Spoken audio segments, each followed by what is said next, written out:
Et ce matin, j'avais vraiment à cœur de parler sur l'importance de vivre, de renoncer à ce qu'on appelle l'impiété dans notre vie.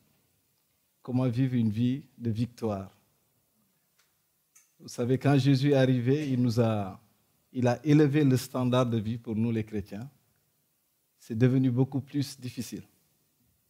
Il ne nous demande pas juste de vivre notre vie comme on le veut, mais de vivre une vie qui lui soit agréable, Et j'aime beaucoup ce chant-là qui dit « Ta parole nous façonne, ta parole nous transforme ». C'est ce qu'on a chanté tout à l'heure. Eh bien, la parole de Dieu vient pour nous transformer, pour nous toucher. Pour nous dire « Alex, regarde ce petit truc-là, il faut le changer si tu veux continuer ton voyage. » Parce que la vie chrétienne est comme un voyage. Je ne sais pas si vous avez lu Le voyage du pèlerin ou le livre. Chaque étape, on avance, on se décharge, on a des combats, on a des luttes. Il y a des choses où on tourne encore en rond. Tant qu'on n'a pas lâché, Dieu nous laisse tourner en rond. Et on avance encore petit à petit, jusqu'au jour où l'espérance va arriver. Amen. On va juste lire ensemble Tite, où Paul nous a adressé une lettre. Tite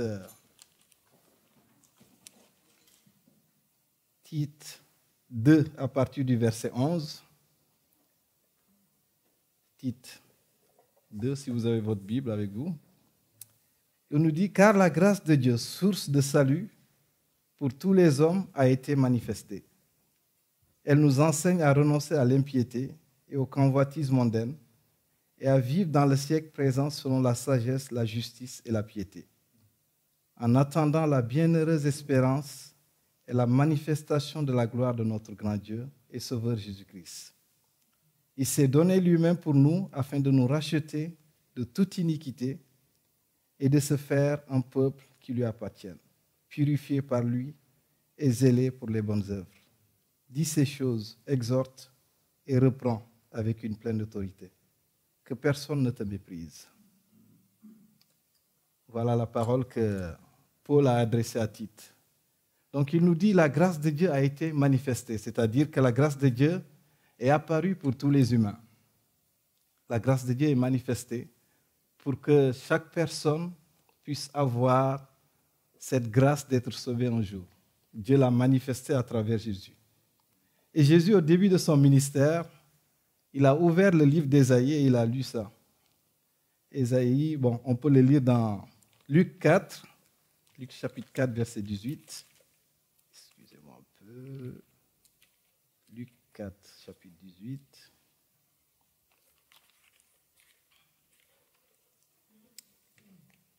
Si vous y êtes, il dit « L'Esprit du Seigneur est sur moi, parce qu'il m'a oint pour annoncer une bonne nouvelle aux pauvres. Il m'a envoyé pour guérir ceux qui ont le cœur brisé, pour proclamer aux captifs la délivrance et aux aveugles le recouvrement de la vue, pour renvoyer libres les opprimés, pour publier une année de grâce du Seigneur. » Ensuite, il roula le livre, le remit au serviteur. Il s'arrête là. Mais quand on lit dans Ésaïe, normalement, ça ne s'arrête pas là. Ça annonce aussi le jugement qui va arriver bientôt. Mais Jésus a voulu marquer ce temps de grâce qu'il venait, au début de son ministère, annoncer. Il dit, le temps de grâce est là pour que chacun puisse avoir cette grâce d'être sauvé. Donc Jésus a manifesté le don de grâce pour qu'on soit sauvé, c'est-à-dire, on le voit dans Éphésiens 2, 8, 10, il dit, car c'est par la grâce que vous êtes sauvés, par le moyen de la foi, et cela ne vient pas de vous, c'est le don de Dieu. Donc la grâce est un don de Dieu que Dieu nous donne. Nous n'avons rien fait pour le mériter, nous n'avons pas été extraordinaires ou moins péchés que d'autres, non. Nous avons juste eu cette grâce que Dieu nous a donnée pour qu'on puisse être sauvés. Et c'est un don, comme nous dit la Bible. Mais ce n'est pas parce que nous vivons cette grâce que nous devons faire ce qu'on veut.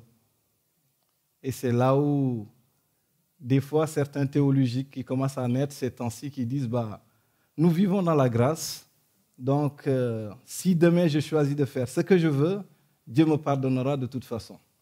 Donc, on est libre de vivre comme on veut. Et c'est dangereux, parce que la grâce nous dit non. Ce n'est pas parce qu'on est dans cette grâce qu'on peut vivre comme on veut. Non. Et Paul en a parlé dans Romains 5 et 6, quand il dit « Là où le péché abonde, la grâce surabonde ». Donc, est-ce que ça veut dire qu'on doit encore plus pécher pour que la grâce surabonde? Forcément non. Forcément non. Et c'est là où il intervient en disant que la grâce vient pour nous aider à renoncer à des choses, à renoncer au péché tout simplement, à dire je choisis de ne pas faire ce truc-là parce que ça ne plaît pas à mon Dieu.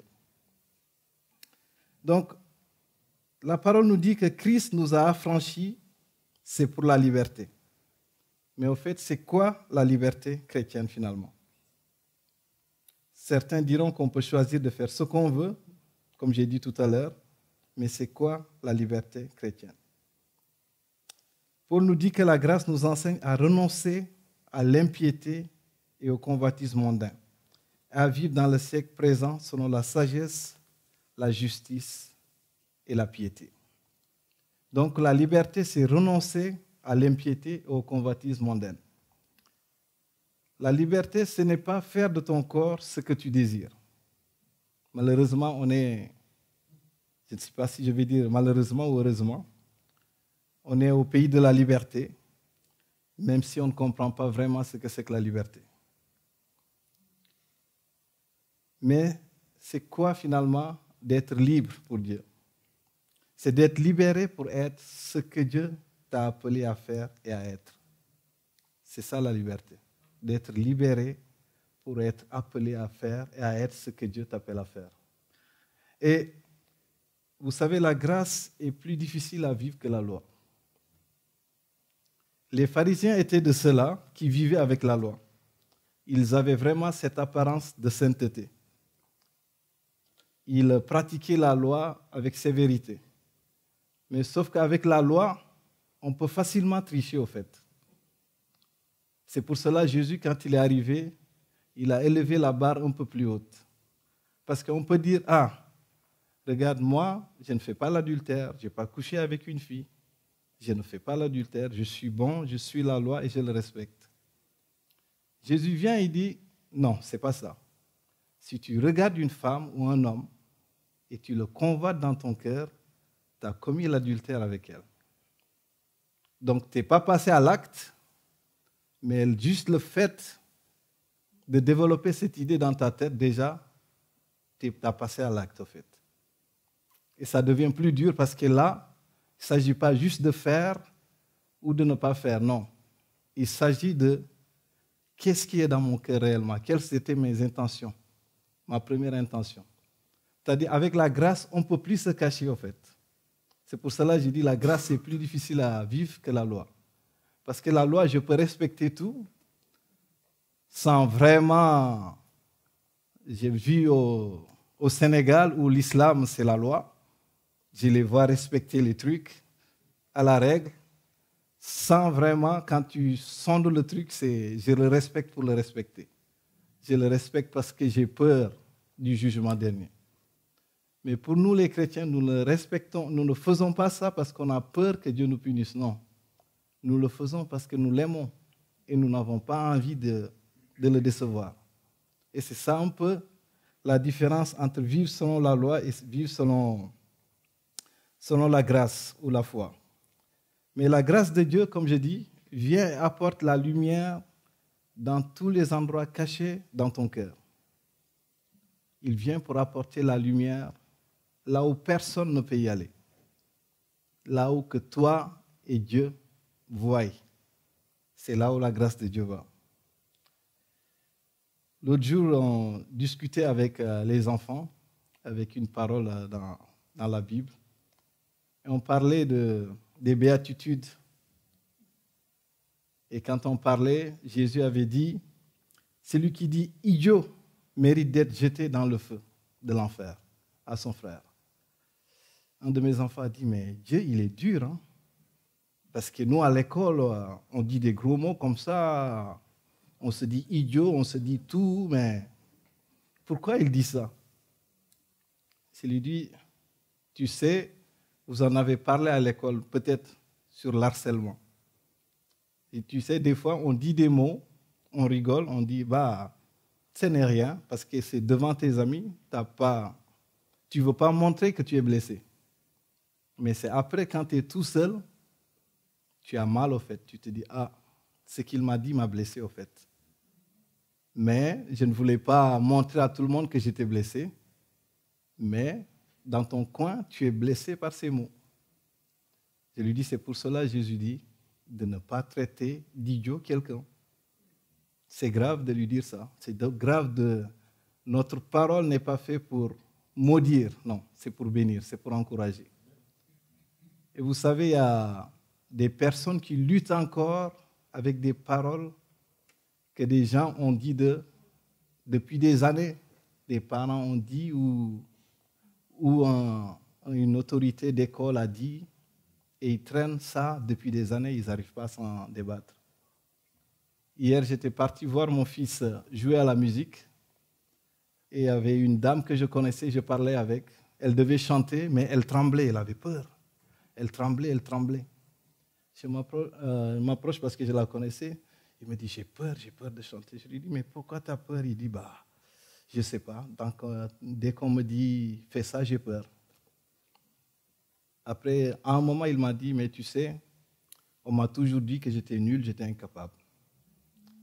Il dit, ça fait maintenant 60 ans. J'ai 60 ans maintenant. Et depuis qu'on m'a l'a dit, c'était enfant, mais jusque-là, je traîne cette parole qu'on m'a dit, au fait, qui m'emprisonne, qui me bloque. Donc, ne minimisons pas ces petites paroles que nous disons. Souvent, en France, on va dire les choses, on va dire, non, je blague, c'est une blague. Mais sauf que cette blague-là, le fond de ma pensée, c'est la vérité, au fait. Mais c'est un peu détourné.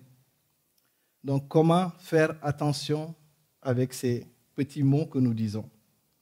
Comme je dis, la grâce, c'est la puissance de la bonté de Dieu. C'est le plan de Dieu pour avoir la victoire. C'est la puissance qui libère du péché, du monde et du diable. La grâce est exigeante parce qu'elle exige tout de notre vie de Christ en nous. Nos pensées captives à Christ. C'est donc l'espérance de la vie et de la victoire.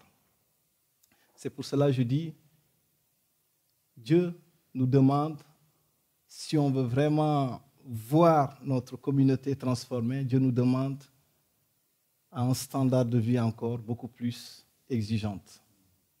Et ce n'est pas évident. Ça demande du renoncement. Moïse a enseigné à ne pas rompre son serment. Jésus fait un pas de plus. Il affirme qu'il ne faut pas revenir sur sa parole ou ne pas tenir ses promesses. Des fois, on peut être nommé dans l'Église pour des postes, mais on a des difficultés et hop, on démissionne, on s'en va. Attention. Attention, parce que Jésus nous dit de ne pas rompre son serment, de tenir son engagement jusqu'à la fin. De dire, ah, j'ai donné mon engagement, je le tiens. À la fin, je dis, écoutez, mon engagement est fini, voilà. Je le rends parce que mon temps est fini. Mais celui qui coupe tout cela d'un coup, tu ne sais pas les conséquences de ce que tu détruis, au fait. Il y a beaucoup de conséquences qui sont là. Des fois, on n'y prend pas garde, mais ça fait beaucoup de dégâts. Donc, Jésus nous dit, si on veut quitter, faisons le bien. Il ne nous empêche pas de quitter, mais faisons le bien. Bon, pasteur, dans 6 mois, je vais quitter mon poste parce que je sens que mon temps est fini. Ça donne autant à la personne de se préparer et de mettre en place ce qu'il faut mettre pour pouvoir faire continuer à faire avancer l'œuvre. Et bien à ne pas couper l'œuvre, parce que ce n'est pas notre œuvre, c'est l'œuvre de Dieu. Nous ne sommes que des outils que Dieu utilise. On n'est pas indispensable. Dieu va toujours trouver une personne. Toujours. Il n'y a personne qui est indispensable pour l'œuvre de Dieu. Personne. Quoi que tu sois doué, talentueux dans tous les domaines, un jour, si tu n'es pas là, l'œuvre va continuer. Ça va continuer. Amen. L'amour du prochain. Moïse encourageait à aimer son voisin. Jésus va beaucoup plus loin. Il dit aimer son prochain, oui, mais aussi son ennemi. C'est pour ça que je dis la grâce est plus difficile à vivre. Parce que je n'aime pas juste mon prochain, j'aime même celui que je trouve que c'est mon ennemi. Quand je l'aime, c'est-à-dire, je lui souhaite le meilleur. Je ne lui souhaite pas le pire. Je ne vais pas dire, ah, c'est bien fait. Il n'a pas réussi, c'est bien fait. C'est son caractère. Il va apprendre, il va comprendre. Non. C'est que je lui souhaite pour qu'il avance, pour qu'il réussisse. Je le bénis. Si je n'arrive pas à bénir quelqu'un, c'est que ça coince quelque part. Si je n'arrive plus à dire, je te souhaite le meilleur pour ta vie, je te souhaite le meilleur pour tes projets, je te souhaite le meilleur dans ce que tu vas entreprendre. Si je n'arrive pas à répéter ces mots pour quelqu'un, je dois me dire, est-ce que je n'ai pas un problème avec ce quelqu'un-là? Est-ce que je n'ai pas un problème avec lui? Ah oui, comme on l'a chanté, la parole de Dieu nous reprend. Et ce n'est pas évident. Ce n'est pas du tout évident. Donc, et à vivre dans le siècle présent selon la sagesse, la justice et la piété. Nous renonçons pour vivre avec sagesse, avec justice et avec piété. Donc, c'est quoi la piété? La piété, c'est un attachement fervent à Dieu. C'est un attachement respectueux à Dieu, cette piété. Donc, tout ce qui vient pour enlever cet attachement à Dieu, je dois renoncer à ça. Je dois dire non, parce que ça va m'amener loin de Dieu, je ne veux pas. Je dois renoncer à tout ce qui vient et qui m'empêche d'avoir cet attachement à Dieu. Et des fois, c'est des choses légitimes, comme le travail. Le travail peut être l'impiété. Ça peut m'éloigner de Dieu. Les loisirs, la télé, le foot. J'aime beaucoup le foot. Mais si on ne dose pas, ça va nous manger tout notre temps. Tout notre temps qu'on avait de Dieu. Ça peut être la famille. On voit des gens qui se sont mariés et son mari va dire, écoute, tu choisis. Soit tu vas à l'église, soit tu restes avec moi. C'est un choix difficile. Ça peut être les amis. Des fois, on sort, on boit un coup, on traîne, et on sait où est-ce que ça va nous emmener. Si c'est des amis qui ne nous tirent pas vers le haut, mais qui nous tirent vers le bas, attention. Ça nous éloigne et ça nous éloigne de Dieu. Donc, cet renoncement, quand on dit renoncer, ça coûte quelque chose. C'est difficile. C'est un prix à payer. Je renonce à quelque chose parce que ça me coûte quelque chose.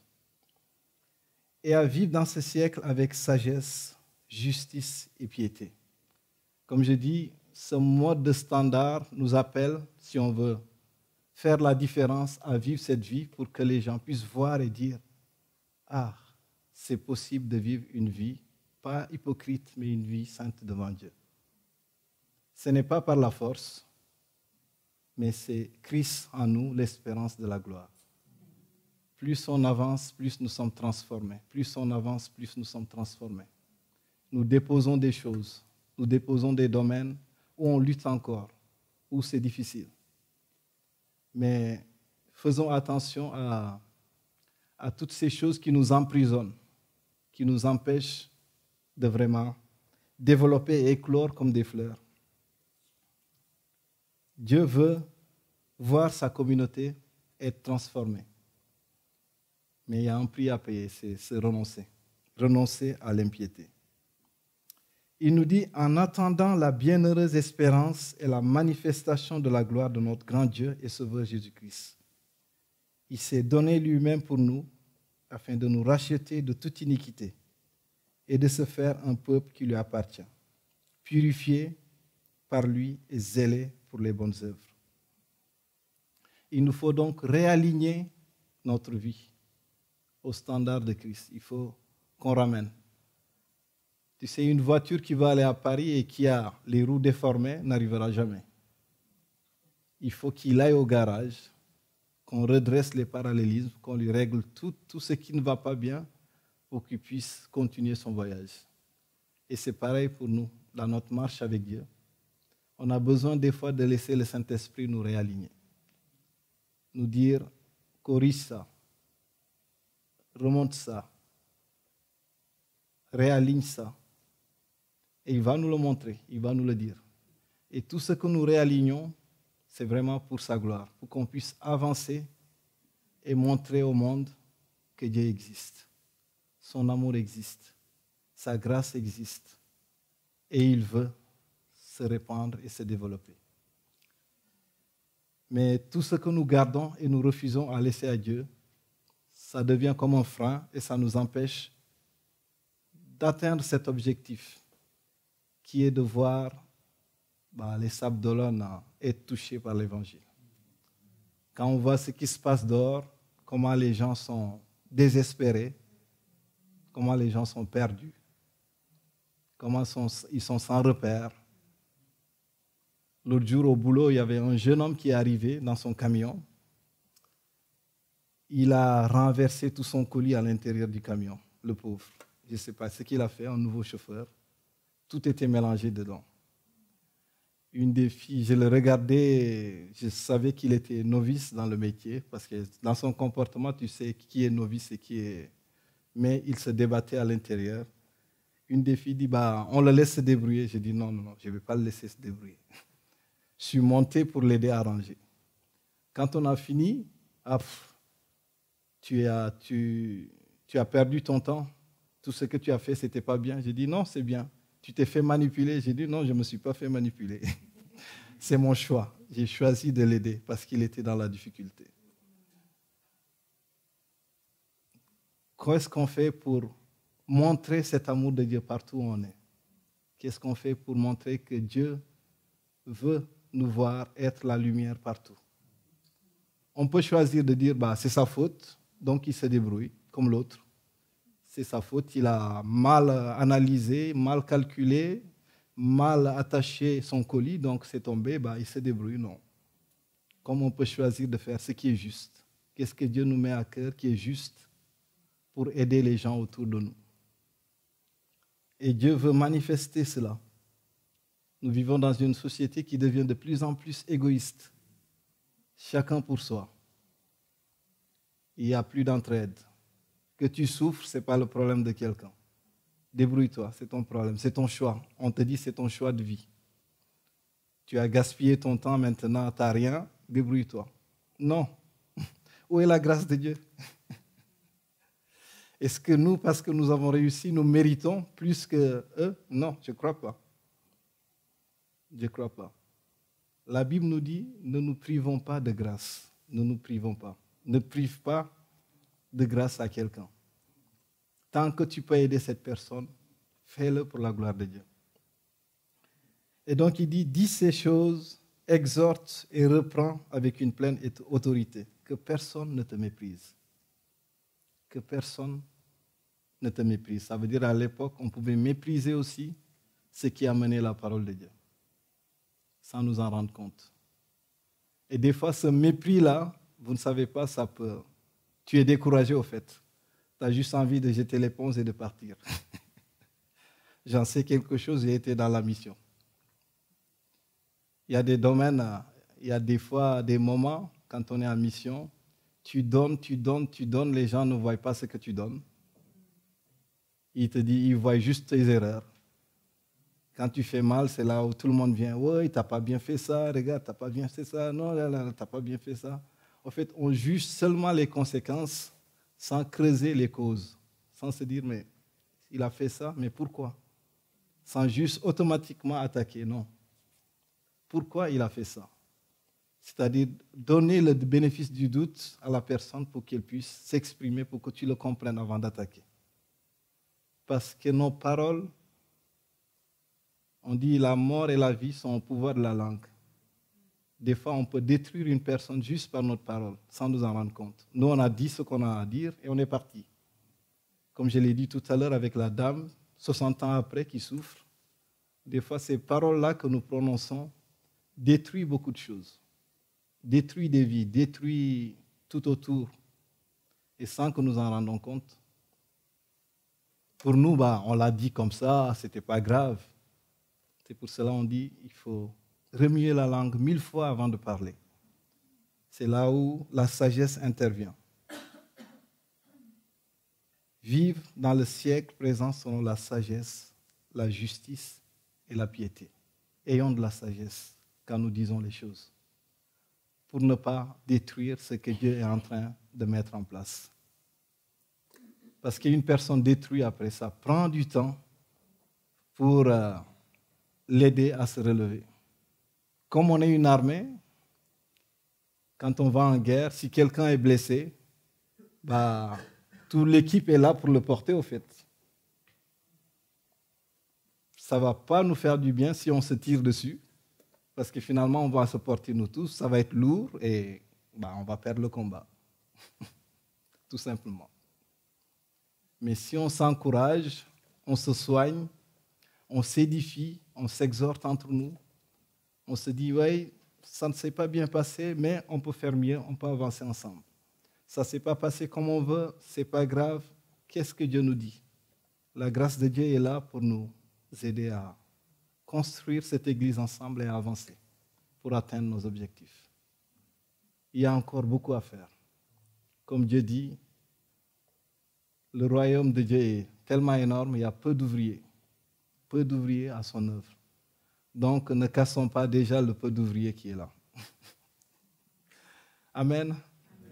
Voilà, c'était cette pensée que j'avais ce matin. Je ne vais pas me répéter, mais on va juste prier, demander à Dieu de nous aider à renoncer à tout ce qui vient pour entraver notre marche et nous empêcher d'avancer avec lui.